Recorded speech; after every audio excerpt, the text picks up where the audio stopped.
Hello everybody.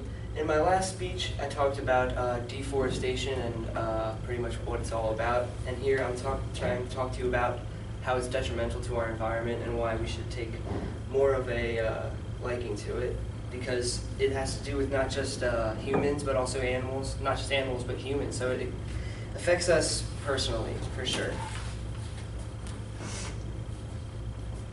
Waterloo Gardens, it was once known as a nursery, so I said the nursery formerly known as Waterloo Gardens, and I drive by it. It's kind of like right there in Exton. Do you mind if I step out here for a little bit just to show, this is what it looked like at first here. This is where I took the picture from, right there, looking at it now, and that picture was taken less than a week ago. And this is, I got this on the maps this morning at 7 a.m. and this is where I took the picture from. And this is what it used to look like in their final days. They were going out of sale and everything. You guys might not be familiar with this, but I drive by it every day. And so one day I was driving, I just noticed it was totally gone. And that was halfway through this class, so I was like, oh, I could talk about that in my speech. And I just thought that was kind of interesting, and I don't know what they're going to make there. That's what's kind of interesting to me, is like what's going to come of it. No one really knows, but that's a perfect example of clear cutting. And in my first speech, I talked about clear cutting, what that was. Essentially, it's when the forest, or clear cutting is when the forests are cleared on a massive scale. Hopefully this picture was helpful and to understand, like, personal antidote. Like, I took that picture myself. Yeah, I definitely, like, reiterated that. Now, this is no game we're talking about here, because on the far right, those are actually tusks. Those are things, it's something that you wouldn't think that animals would be hunted for, fur, and then bulldozers, because you wouldn't want someone to bulldoze over your house. And what I'm getting at with all of these is that with deforestation, all these animals, they lose their homes, and that's from the bulldozer, but that's not even the fact that they're hunted for game. That's why I said this is no game, because they're hunted for game and for their meat, for protein, like we'll hear about in Gerardo's speech. It's good protein, the meat, and their tusks are valuable, and you can make like a necklace. There's furs for coats, not even for rugs. But that's why, I did the speech because I have a liking for animals and people.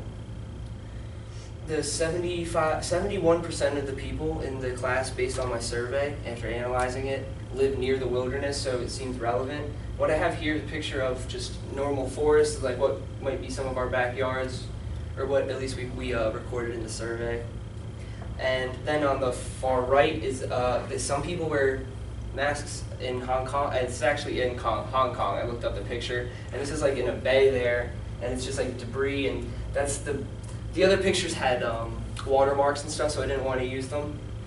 But as you can see, it's just a lot of trash washed up, and it's so bad that people actually have to wear masks just to breathe, or able to feel that they're breathing comfortably. And then next, I want to talk about how car gas emissions give off and promote global warming, which also hurts our environment as humans, and animals too. In New York, for example,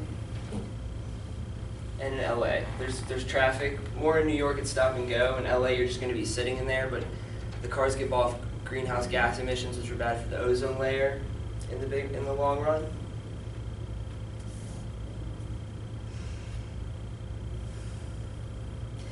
With that being said, many countries have taken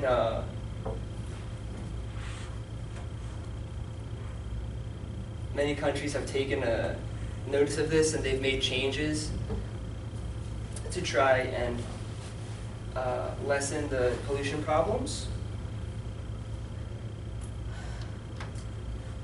So along with greenhouse gas emissions, another problem is agricultural exodus, which is when people migrate from one area to another to satisfy the growing agricultural demand. And I have Oreo there with a question mark, because that's actually a palm oil plantation, what it looks like before it all gets planted, and that's what happens kind of. So basically people used to live there, then they moved because there was more money to be made there through the agricultural development. And well, palm oil is actually used in Oreos, and I thought that was surprising. But also like a lot of cleaning products as well. the hard knock life for the beaver, because I was saying in clear cutting, he builds his home piece by piece, picking up the branches, in his mouth and taking them, and he's got to go find them and then make the home, and it takes so long, and then it could just get clear cut, and it would totally lose his home. And unfortunately for beavers, they're one of those animals that their homes have to be very adaptable and very sturdy. Because I mean, just look at that. It's like literally, it's like a teepee with sticks, and it's. I mean, I think wind could knock it down. I couldn't imagine it being torn over.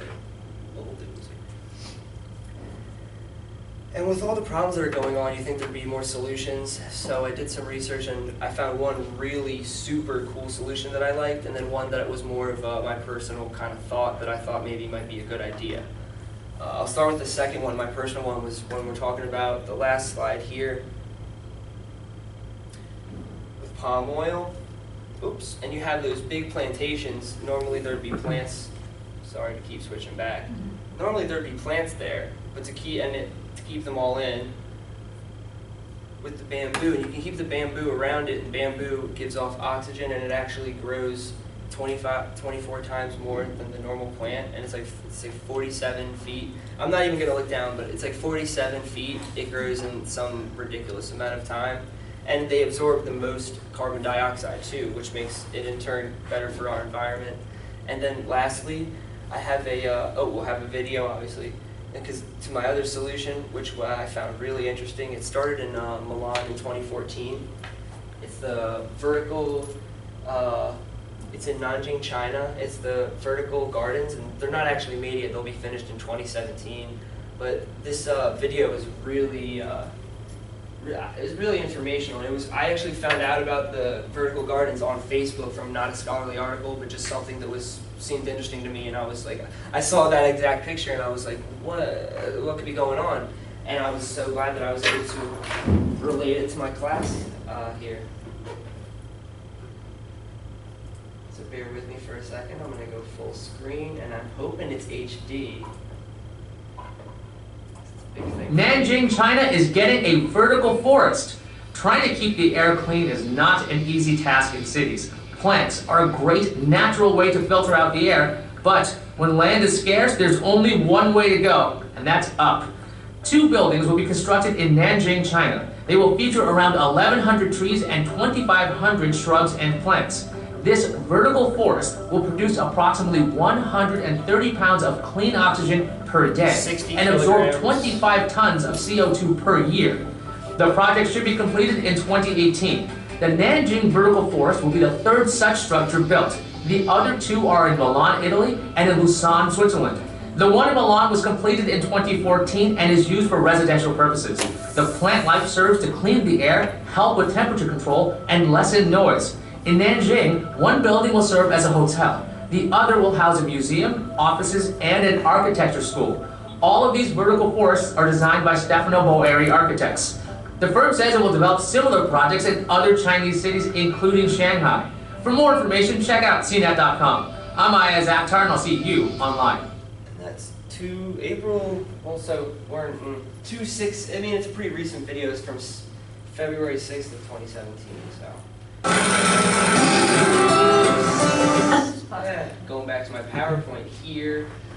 You have 1 minute. There we go. 1 minute. Thank you. And to wrap it up, I would go full screen, but as I'm wrapping up here, you get the point that it's more trees means more life, more oxygen means more life for both us, humans, and animals. With that being said, more trees equals more life. So, can't change the world until we change ourselves. I think that's a quote by the Notorious B.I.G. Very good.